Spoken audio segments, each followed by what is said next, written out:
السلام عليكم ورحمة الله وبركاته أعزائي طلبة وطالبات الصف الثاني الإعدادي.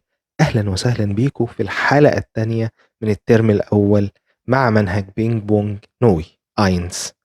قبل ما نبدأ برحب بيكم للمرة الثانية، واللي ما اشتركش في القناة يشترك في القناة وتتابعونا مع كل جديد بينزل معانا في القناة، ونشكركم جدا على دعمكم ونشركوا للفيديوهات اللي فاتت، واشكركم شكرا جزيلا من صميم قلبي. ندخل النهارده على الحلقة الثانية. معانا هنشرح النهارده الضمائر الشخصية وتصريف الفعل. تعالوا مع بعض لوز جيت وتعالوا نبدأ سوا. بسم الله. أول حاجة هناخد النهارده اللي هو فيربن كونيوجيرن، اللي هو تصريف الأفعال. تصريف الأفعال، قبل ما نعرف تصريف الأفعال لازم نعرف إيه هي الأفعال وشكل الأفعال الأول مع بعض. شكل الفعل يا أولاد بيجي بالطريقة دي. عندي في حاجة اسمها أصل الفعل زي كلينجل، يعني زي مثلا بيقول الجرس يدق is klingelt، أو إن أنا بقول common اللي هو يعني يأتي. وعندي أصل الفعل بيتكون من الحتة السوداء دي اللي هي كلينجل، والإن هي النهاية، وهنا بالظبط كوم هو أصل الفعل والإي إن هي النهاية. يبقى أنا عندي أي فعل في اللغة الألمانية بينتهي يا إما بإي إن زي كومن، يا إما بإن بس زي كلينجلن. طيب، يبقى أنا دي في حاجة اسمها أصل الفعل هو اللي بيفضل معايا على طول، وحاجة اسمها النهاية دي اللي بتتغير حسب الضمير اللي بيجي معايا أو الفاعل اللي بيجي معايا. طيب، تعالوا ناخد مع بعض إيه هي قاعدة تصريف الأفعال. قاعدة تصريف الأفعال يا أولاد بتقول لي أول حاجة لازم تحذف النهاية اللي هي ال AN أو ال N بتاعتي، لازم تحذفها. دي نمرة واحد. بيفضل معانا إيه؟ بيفضل معانا أصل الفعل اللي هو كوم أو كلينجل. مثلا احنا هنركز على كوم وهنشتغل على كوم عشان هو الأسهل. طيب، قاعدة تصريف الأفعال بتقول لي أول حاجة احذف النهاية اللي خاصة بالفعل. تمام. ونيجي بعد كده ناخد قاعدة مع كل ضمير عندي. طيب، ايه هي الضمائر؟ تعالوا كده نراجع على الضمائر زي ما خدناها في أولى إعدادي السنة اللي فاتت. عندي إيش يعني أنا، دو يعني أنت، يعني هو، زي يعني هي، وإس دي للمحايد، فيا يعني نحن، وزي اللي هي الجغوص الكبيرة دي يعني حضرتك، وزي يعني هم، إيا يعني أنتم. طيب، يبقى احنا كده لازم نحفظ يا ولاد الضمائر دي كويس جدا جدا بمعانيها وما نتلخبطش. طيب، لما اجي اقول ايش انا بعمل ايه هنا بقى؟ بص، القاعده بتقول لي لما تيجي الفعل عندك احذف النهايه بتاعتك اللي هي الاي ان او الان، وحط مع كل ضمير حط الضمير ايش كم مي. ايش كم مي، بتحط اصل الفعل اللي هو اللي عندك، وبعدين بتزود النهايه الخاصه بكل ضمير. الايش بتاخد الاي، بنزود في اخر الفعل اي، والدو بتاخد الاس تي، والار والزي والاس بتاخد التي، والفير والزي والزي بياخدوا الاي ان زي الاصل بالظبط، والاي بتاخد التي. يبقى انا كده عندي 4 نهايات يا ولاد. عندي الاي والاس تي والتي والاي ان. طيب، يبقى انا مع الايش بزود ايه؟ يبقى ايش كوم. الدو تاخد الاس تي يبقى دو كومست. وخلي بالك ما بحطش قبل الاس تي كده في النطق، ما بقولش كومست، لا بقول كومست. ما بحطش اي، لا بتبقى كومست. ا وزي واس تبقى كومت، فيا وزي وزي تبقى كومن، وايا تبقى كومت. هنا قاعدة تصريف سهلة جدا، وراجعها وببساطة شديدة واتدرب عليها هتلاقي الأمور سهلة جدا. بس أهم حاجة تحفظ الضمير نفسه ومعاه النهاية الخاصة بيه. النهاية الخاصة بيه دي عاملة زي إيه يا ولاد؟ في العربي إحنا لما بنيجي نتكلم بنقول إيه؟ مثلا فعل يذهب. فأنا لما أجي أقول أنا بقول أنا إيه؟ أنا أذهب. طب أنت تذهب. يبقى أنا في العربي بغير مع كل ضمير البداية بتاعت الفعل. بقول أنا أذهب، أنت تذهب، هو يذهب، هي تذهب، نحن نذهب وهكذا. يبقى احنا دلوقتي في العربي بنغير الفعل في اوله، تعالى بقى في الالماني احنا بنغير الفعل فين؟ في اخره. يبقى احنا في اللغة الالمانية بنغير النهاية بتاعت الفعل في الاخر. الايش بتاخد الاي، والدو بتاخد الاس تي، والاير والزي والاس بتاخد التي، والفير والزي بتاخد الاي ان، والاير اللي هي انتم بتاخد التي. طب تعالى نكمل مع بعض على الضمائر كده ونشوف. هنكمل دلوقتي بيرسونال برونومن او بيرسونال برونومن. طبعا الار بننطقها سواء كانت ار او اغ، مش فارقه كتير، بس احنا بنتكلم على الضمائر الشخصيه. بص بقى، ركز معايا، انا اعمل لك شكل جديد كده. انا بقول لك الاربع نهايات عندي: الاي والاس تي والتي والاي ان. طيب الاي اللي هي ايش كومي، ايش كومي. دو تاخد الاس تي تبقى دو كومست. الار والزي والاس والاير كمان بتاخد التي تبقى اير كومت، زي كومت، اس كومت، اير كومت. والاي ان بيجي معاها اللي هي الفير والزي. يبقى فيا كومن، زي كومن، زي كومن. يبقى انا عندي الاربع نهايات اللي هم نهايات الفعل مع الضمائر بتكون عبارة عن ايه؟ بتكون عبارة عن نهايات معروفة. الايش بتاخد A، والدو بتاخد اس تي، والار والزي والاس بياخدوا تي، والاير بتاخد تي، والفير وزيزي بياخدوا ان. تمام؟ يبقى دي نهايات الفعل مع الضمائر. طيب هتسألني سؤال، هتقول لي طب لو ما جاش ضمير، لو جه اسم، تعالى بقى اقول لك هيحصل ايه.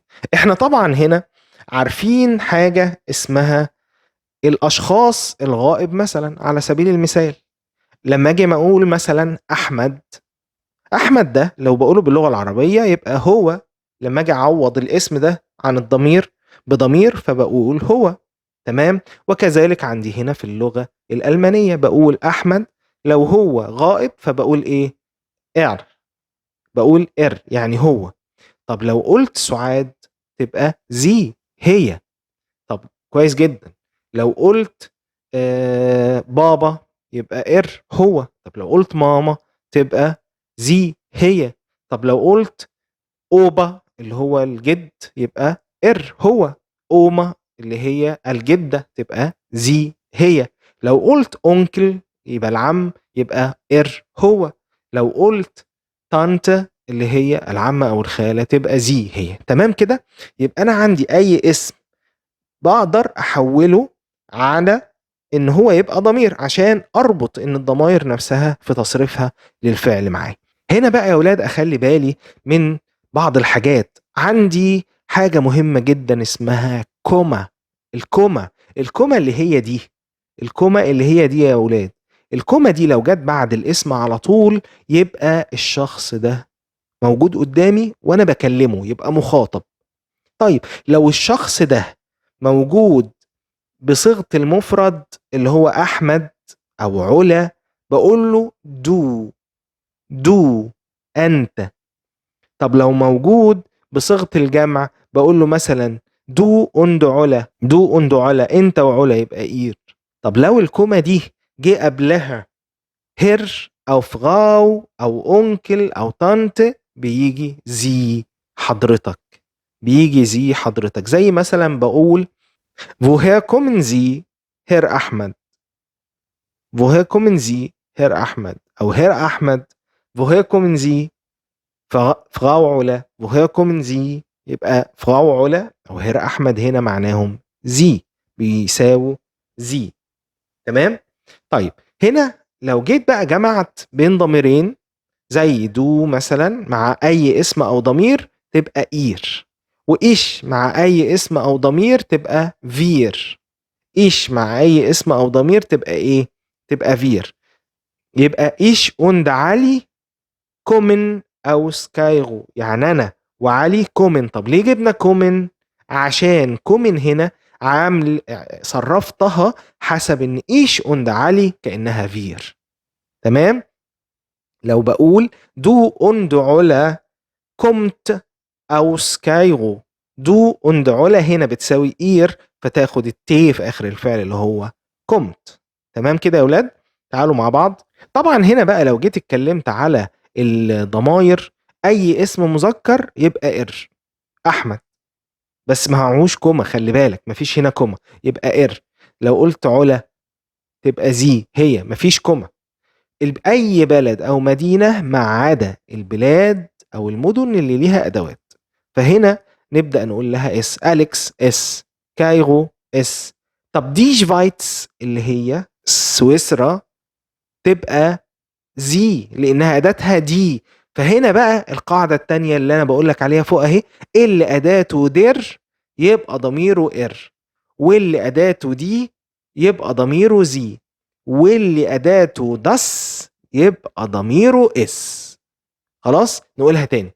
اللي أداته دير فات، دير ليرر، دير جروس فاتا يبقى إر، واللي أداته دي يبقى ضميره زي. دي موتا، دي جروس موتا، دي ليغرن، دي شولرن يبقى ضميره زي. اللي أداته داس يبقى ضميره اس، اللي أداته داس يبقى ضميره اس. داس كيند الطفل يبقى اس. داس فرولاين الآنسة تبقى اس. داس بوخ يبقى اس. تمام؟ وبعد كده أي اسمين يتجمعوا مع بعض يبقى زي هم، وياخدوا مع الفعل ايه ان على طول. تمام يا ولاد؟ واضحة كده؟ ندخل على اللي بعده. تعالوا بقى نرتب ونحل مع بعض كده. بقول استاس علي، علي يبقى يا das ist er. ممتازين، يبقى يا das ist er. انا هنا بقول ist das علي، علي هنا جه بدون كوما يبقى غائب، يبقى er، يبقى مذكر يبقى على طول ياخد er. تعالوا بقى ist das منى، منى هنا فيها كوما؟ مفيش كوما. مذكر ولا مؤنث؟ مؤنث، تبقى ايه؟ تبقى زي. نفكر بالطريقة دي يا ولاد. يلا نمرة 3. زندس علي und منى. علي und منى يعني علي ومنى. يا das sind sie. هتقول لي زي دي يعني هي يا مستر؟ اقول لك لا. هتقول لي زي دي يعني هي يا هر؟ اقول لك لا، لان احنا عندنا علي und منى يعني هم، لان احنا جمعنا اسمين مع بعض، فتيجي على طول كلمة زي. استاس برلين، برلين دي مدينة طبعا. يا das ist اس. برافو عليكم. طب ليه قلتها اس؟ قلتها اس عشان ايه؟ ايوه برافو عليك، عشان ما فيهاش أداة. ممتاز جدا، ممتاز جدا، عشان ما فيهاش أداة. ايش und احمد sind Freunde. ايش und احمد قلنا بتيجي اي حاجة مع ايش und اي حاجة تبقى فير، يبقى wir wohnen in Kairo. wir wohnen in Kairo. طب du und علي geht heute zur Schule. الله، يعني ايه الكلام ده يا هر؟ du يعني انت، وعلي يعني هو. طب انت وهو يعني ايه؟ انتم. على طول تبقى تساوي اير، عشان كده خدت التي في الفعل عندي. طيب نخش على اللي بعد كده. دي شولة، خلي بالك دي شولة است مودرن. زي هات فيلي كمبيوتر. يبقى انا هنا ليه جبت زي؟ عشان دي شولي، والقاعدة بتقول لي اللي أداته دي يبقى ضميره. الله عليك، الله عليك، الله عليك. يبقى ضميره زي، يبقى اللي أداته دي يبقى ضميره زي. تمام. طب الله، في سؤال يا هر، هي دي زي حضرتك؟